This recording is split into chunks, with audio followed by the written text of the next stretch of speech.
Fala aí pessoal, sou Jorge Nicola, bem-vindos a mais um vídeo do canal, sempre bom ter vocês por aqui sem perder tempo. Pedir para deixar like, se inscrever no canal e ativar todas as notificações. Quero também desejar ótimo fim de semana.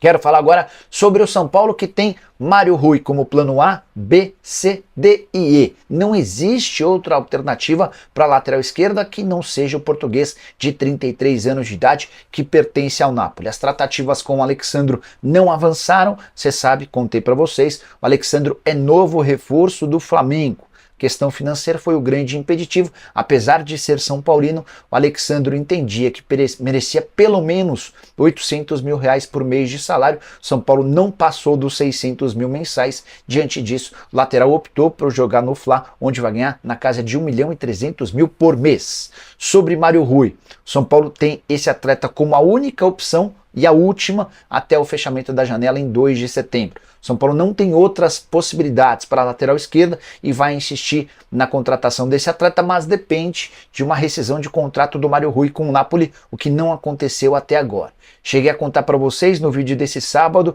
que o Sporting de Portugal cogita a contratação do atleta. Só para explicar bem direitinho essa história. O jogador foi oferecido ao Sporting e teve seu nome analisado, mas o Sporting tem tratativas avançadas para fechar com Maxi Araújo, que joga de lateral e também como ponta, pertencia ao Toluca do México, operação de 14 milhões de euros. Ele é aguardado nas próximas horas em Lisboa para a realização de exames médicos e assinatura do contrato. Com o fechamento, com um acordo com Maxi Araújo, o Sporting descarta a possibilidade de contratação do Mário Rui e deixa o caminho aberto para o São Paulo, obviamente, desde que essa rescisão seja assinada. Só para completar sobre o tricolor, São Paulo recebeu vitória nesse domingo e nunca perdeu dentro de casa contra o time baiano. São 20 partidas com 17 vitórias e 3 empates. O Lucas é um cara que pega a bola, ele não é um meia armador, né? Não. Ele é um meia atacante, né? A gente sempre explica isso, né? O meia armador é que pega a bola, pisa na bola, levanta a cabeça e encontra o companheiro. Né? Paulo Henrique Ganso, Rafael Veiga, são jogadores muito distintos. É difícil você encontrar. Esse menino Garro que joga no Corinthians, ele tem essa capacidade, mas ele gosta de jogar mais perto da área porque ele tem um bom chute, ele finaliza bastante. Então, é só para exemplificar. Ele não. O Lucas pega a bola, o que ele gosta de fazer? Correr em cima do adversário. Porque se ele passar pelo primeiro, ele vai abrir um clarão. Qual é o clarão? O zagueiro tem que vir correndo atrás dele. Quando o zagueiro vem, aí ele consegue dar um tapa do lado, vai ter mais velocidade, ele já está em progressão e ele sai para fazer a jogada. Ou bate no gol, como ele bateu essa bola que o goleiro fez uma linda defesa de fora da área. Eu gosto do Lucas nessa posição, mas é só o meu gosto, hein, gente? O Zubeldia pode jogar com ele pelos lados do campo, mas é só o meu gosto. O grande problema do Lucas é que, onde eu gosto dele, é a posição do Luciano, né? Que é um cara decisivo também, que faz muito gol, entrega muito pro São Paulo e não pode sair. E o Lucas consegue fazer, tanto o lado direito quanto o lado esquerdo. Ontem ele jogou do lado esquerdo pro Wellington Rato jogar do lado direito. Mas é isso, ele não pode. Ele não pode começar o jogo e terminar do lado. Ele pode ter essa liberdade para flutuar, porque é um jogador muito diferente para você perder muito tempo aberto do lado do campo, né? E fora o desgaste que ele tem jogando pelo lado, né? Então é um cara que ele vai ter que ter essa rotatividade no campo, mudar às vezes de posição com o Luciano, que sofre. O Luciano sofre um pouquinho mais fazendo a lateral do campo, né? Mas aos poucos ele vai se encontrando ali. Eu também gosto dele muito por dentro, mas é interessante ele vindo de fora para dentro Luciano, também. Pois é. Você agrega. E para o torcedor do São Paulo entender, não é que o São Paulo vai abandonar o Campeonato Brasileiro. Fortaleza vencendo, o São Paulo vai estar 10 pontos de diferença, com o mesmo número de jogos, 23. É que não vai acontecer isso porque o São Paulo vai fazer o 24º e tal, né? A gente vai caminhar até o final. Quem foi o campeão do primeiro turno? Vocês já sabem, não? Não. Flamengo ou Botafogo? Ainda tem jogo do primeiro turno pra eu não acontecer, não dá pra responder. É horrível essa história de não ter os mesmos números de jogos. Tá? Até hoje não sabemos, já estamos na 24ª rodada. É campeão moral, né? Eu acho que só vai poder dizer isso quando o Flamengo jogar com o Internacional o jogo que tá para trás, né? Tá para trás. Mas o que eu quero dizer é o seguinte, eu acho que a estratégia vai ser muito clara. Por exemplo, vai poupar um monte de gente agora nesse final de semana, porque quarta-feira aí vai com tudo, entendeu? Foi uma estratégia usada, inclusive contra o Goiás, quando já tinha 2-0 aqui, não, mas vamos levar a cavalaria toda para jogar lá, para não correr risco, não dar sopa para o azar.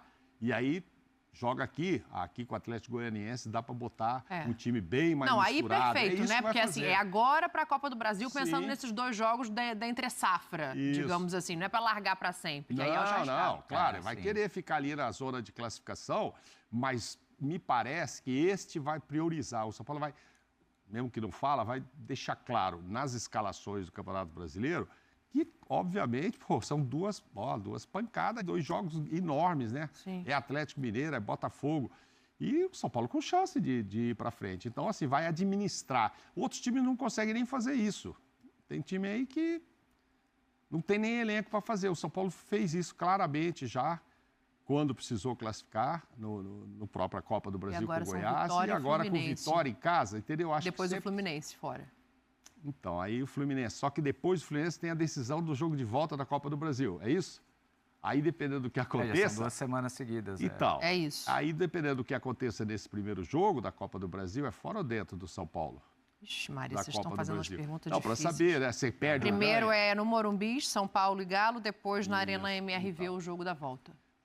Mesmo jogando o primeiro em casa, a gente nunca está esperando, o São Paulo vai golear e tal. Esses confrontos, assim, é muito difícil ter, ou a favor do Atlético ou do São Paulo, um placar dilatado. Sim. Então, de todo jeito, vai levar essa decisão para lá. Então, acho que administra nesse final de semana e também contra o Fluminense. É nesse caso que eu estou dizendo que o São Paulo vai olhar o Campeonato Brasileiro de uma forma diferente, porque ele está muito bem posicionado, mas contra adversários dificílimos nas 2 competições, Copa do Brasil e Libertadores. Ô, Pascoal, olha aí para trás de você, ó.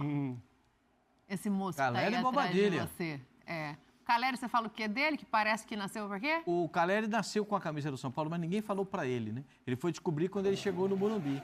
Porque a torcida grande. Ontem a torcida fez uma homenagem muito bonita para o Tele Santana. A torcida fez uma homenagem para o Tele, espetacular ontem, gritando o nome do Tele depois que o time fez o 2º gol. Foi espetacular a manifestação. É que o Tele não sai da cabeça do torcedor do São Paulo, né? É bicampeão mundial com o São Paulo. Então não dá para sair da cabeça do torcedor. Então eu acho que essa manifestação da torcida foi muito bonita.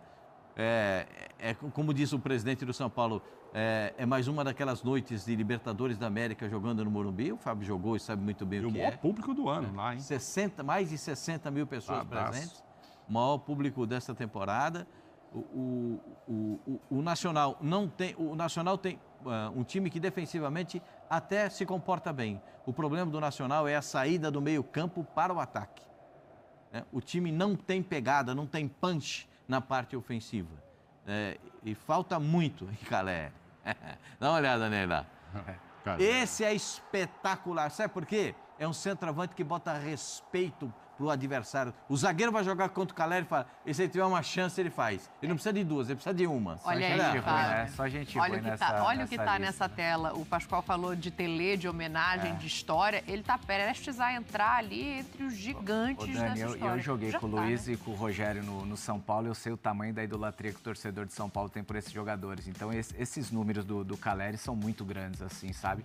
Óbvio que ele tem o reconhecimento do torcedor são paulino. A gente brincava, né? Quando eu jogava, se você pudesse escolher um jogador de outra equipe para jogar no seu time, a maioria dos jogadores falavam em Caleri. Você pergunta para os torcedores do Palmeiras, do Corinthians, do Santos, qual jogador da equipe rival você gostaria de estar?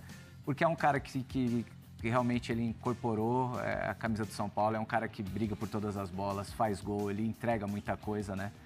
Então, bacana ver esses números do Caleri, que tá para igualar, né? E quem sabe passar dos 2 maiores ídolos recentes do São Paulo, né? O Rogério. 2 jogos, pelo menos, né? Para fazer. Eu ia perguntar isso agora. Eu ia falar, não vai ter placar de Brasileirão hoje, não. Mas vai ter palpite. Ele passa o Rogério e o Fabuloso nessa temporada de Libertadores ou não? Eu tenho quase que convicção. Se ainda tem 2 jogos para fazer. Tem 2 jogos contra o Botafogo. São jogos difíceis? Muito difíceis. Mas você já reparou que o São Paulo, contra Botafogo, contra Flamengo e contra Palmeiras, o São Paulo é osso? Sim. Você já reparou como o São Paulo encontra o antídoto contra essas equipes que têm estilo de jogo e o estilo de jogo que o São Paulo parece que encaixa uma marcação e ele tem alguma liberdade para jogar? Então, isso me chama atenção também no time do São Paulo. No trabalho do Zubeldia, né? Às vezes a gente fala que o Zubeldia toma muito cartão, vai muito expulso, perde muito, passa do tom ali na beira do campo, e a gente critica isso, mas ele tem estratégia de jogo. Sim. Ele sabe explorar essa estratégia de jogo. São Paulo jogou nada, 0. Quando? Contra o Nacional fora. Eu ia falar, ontem? Lá em Montevidéu, 0. O São Paulo jogou 0. Sabe quanto? O Caleri, a única finalização do gol do São Paulo foi aos 28 minutos do segundo tempo. Lá, né? O Caleri acertou um chute no gol lá. Mas você acha que ele passa o Luiz Fabiano e o Ceni? Qual é a diferença quando joga em casa? Aí aquela torcida vai cantar. Toca no Caleri que é gol. Pode tocar que ele garante. Não precisa de duas, não. Só para reforçar o que você disse, só um parênteses. É que o São Paulo, na quarta-feira, divulgou um vídeo, né, com a voz do filho do Tele Santana, o René Santana. E ele abre dizendo, ô torcida, que saudade que eu tô de vocês, etc e tal. Que saudade de ouvir vocês gritando meu nome no Morumbis, né? Agora ele falou Morumbis e tal, porque era Morumbi. Então isso também levou o torcedor ontem a gritar o nome dele. A inteligência artificial, né? Pegou a voz do filho e fez como se fosse do Tele, então ficou muito lindo isso. Cara, ele tem que fazer 2? Não, ele empata, 2 ele passa. Vai fazer 1, vai igualar. Ele conseguiu empatar o palpite da artilharia. Você fala até o final dos depois. Não, tô falando contra o Botafogo, só 2. Nessa Libertadores, eu falei. Libertadores, aí eu já teria que falar se ele vai jogar mais de 2 jogos. Nessa Libertadores. Aprofundar meu palpite se vai passar e tal. 2 gols, vai fazer 1 só, vai empatar agora contra o Botafogo. Depois a gente vê o que vai acontecer. Um gol não tá bom? Tá bom, pô, se ele empatar ali, Fábio, você abriu falando da importância desses caras que você teve do lado, né? Se empatar ali, eu acho que já sobe mais um degrauzinho, né? Muito grande, muito grande. O feito que ele pode alcançar, sem sombra de dúvidas. Eu também acho que ele iguala. Nessa Libertadores ele iguala. Aí ano que vem é outra história. Um passinho de cada vez. O jogador não gosta que recorde seja batido, não. O Ceni deve estar lá falando, faz mais um. O Ceni, então, e tá tudo bem. O Ceni, então, vivia por recorde. Não, e dizia que não se importava. Isso é impressionante. Todo mundo isso se eu vou olhar quando eu parar. Aquela entrevista, hoje você fez 100 gols e tal. Não preocupa com isso, não. O Ceni não se importa, não. E o Zubeldia é tranquilo. Se bem que ontem na entrevista ele estava calmo. Vamos ver o Zubeldia. No tomó cartón. Y es un buen indicio que hayas vos desde afuera, que hayas percibido eso, tranquilidad del equipo, que se transfirió a los torcedores. Me gusta. Uno por ahí es más autocrítico, más crítico internamente sobre qué podemos mejorar y sobre situaciones. Pero está genial que hayan transmitido eso que vos está falando, ¿no? O sea, está bueno. Me gusta. Primer tiempo tuvimos pasajes de fútbol muy buenos y otros con paciencia, circulando el balón, pero uno más crítico, ¿viste? Entonces, lo valoro porque no es fácil. Uno mira todos los partidos de octavos de final y son todos muy difíciles, muy reñidos, con el marcador muy justo. Entonces, hay que valorar lo que hicieron los muchachos y nuevamente agradecer a nuestros torcedores. Vai ser um duelo complicadíssimo, uma equipe que está aí liderando o Campeonato Brasileiro e está chegando forte aí na Libertadores, eliminou uma grande equipe que é o Palmeiras. Vai ser um duelo muito disputado, mas ainda tem muitos jogos antes disso. Vamos nos preparar bem para esse jogo. Olha, tá aí o Lucas falando, né, sobre a calma, a preparação, que vale para o Flamengo, a gente falou anteriormente, vale para todo mundo. Tem... Que dia é hoje? 23. Tem um pouquinho menos de um mês, né? 25 dias para essa preparação, assim. Conhecendo o adversário, Fábio, o que muda no sentido de trabalho, assim? Se fosse pegar o Palmeiras, indo pegar o Botafogo, como é que você analisa característica e se prepara internamente a cabeça, mais do que a estratégia, porque aí vem de fora? Dani, é difícil falar porque tem muita coisa. A gente estava falando isso do Brasil, são jogos atrás de jogos. Não tem como você pensar daqui a um mês, porque em 2 semanas acontece muita coisa no futebol brasileiro, né? Se você for eliminado, de repente, para um Atlético Mineiro, como é que você chega para disputar uma Libertadores?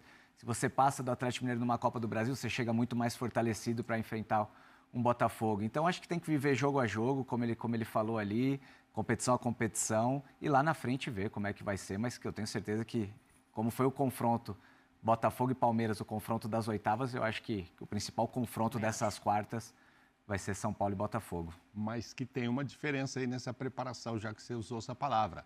Botafogo tem semanas livres, já caiu, né? Já caiu da Copa do Brasil, né? Faz diferença. Tem 2 semanas livres. As 2 em que o São Paulo estará enfrentando o Atlético Mineiro, muito provavelmente com todo o seu time titular. Por isso que eu estou falando de poupar no Brasileirão nos finais de semana, porque ele tem que botar a carga pesada nos jogos contra o Atlético. E nesse período... Eu estava até pegando a data da semi da Copa do Brasil, mas aí é depois, é 2 de outubro.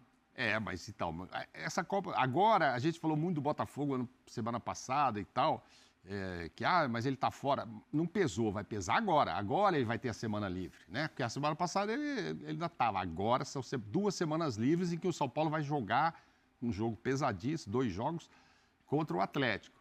Então, assim, dá mais tempo do Botafogo se preparar. Aí eu tô pensando aqui, aquela hora, Pascoal, que a diretoria... Óbvio que ninguém vai falar isso, nem pode, porque seleção brasileira é seleção brasileira e para o jogador é muito importante, né? Mas aquela hora que você pensa assim, Luiz Henrique acabou de sentir, era hora dele parar para tratar. Mas não tem jeito, né? A manifestação do técnico do Botafogo... do Arthur, né? Dizendo que estava preocupado. O Arthur foi tão gentil. Foi muito legal. Sim. Foi muito legal. Foi assim, porque o treinador entende o momento do jogador. Ele entendeu, e ele não, e nem é brasileiro, é português, né? Sim. Ele entendeu, puxa vida, quando ele se machucou, me preocupei com a seleção brasileira. Puxa, sabe por quê? Porque é o sonho do jogador vestir a camisa da seleção brasileira. O Luiz Henrique voltou do futebol espanhol para o Botafogo e parece que nunca tinha saído do futebol brasileiro. Né? Ele só saiu uma passagem do Fluminense para jogar na Espanha e voltar para o Botafogo, mas voltou no mesmo nível. Agora, eu não sei como é que está a lesão dele na panturrilha. Ele disse que não tem uma lesão, né? Que ele sentiu ali e tal, um desconforto, que vai precisar de um tratamentinho, mas que não chega a ser uma lesão preocupante. Eu nunca vi na panturrilha o sentir dor não tem lesão. Ser lesão, né? Nesses pouquinhos anos que eu tenho, o Fábio jogou também há algum tempo, o jogador quando sente a panturrilha, alguma coisa tem. Alguma coisa. Ninguém sai do jogo com dor na panturrilha sem ter nada. Entendi. A minha visão, eu não sou médico, né? Sim. Mas é a minha visão. Hoje tem uns tratamentos que para jogador de futebol com esse tipo de lesão, que a gente fala assim, esse cara vai levar 20 dias para voltar. Mas quando ele entra lá na fisioterapia, eles têm uns equipamentos, um trabalho. Você fala assim, você vai levar 20 dias para voltar, em 5 ele já está treinando. Sim. É isso, Fábio? Estou lembrando aqui só o seguinte, Fábio. Na verdade, o São Paulo faz o primeiro jogo com o Atlético Mineiro e depois vem a história da seleção. Então tem 12 dias para os dois também descansar. Tem uma data FIFA aí no meio, né? Então o São Paulo também terá um bom prazo aí para descansar, porque inclusive não teve ninguém convocado, nem o goleiro que... Aí sabe o que tem que ver? Se vai ter algum jogo atrasado do brasileiro nessa data FIFA, que não vão encaixar. Pode Bobadilha, pode ser convocado. Rapaz, olha, tem coisa para ver. A gente vai começar a ficar doido aqui. Deixa eu ver os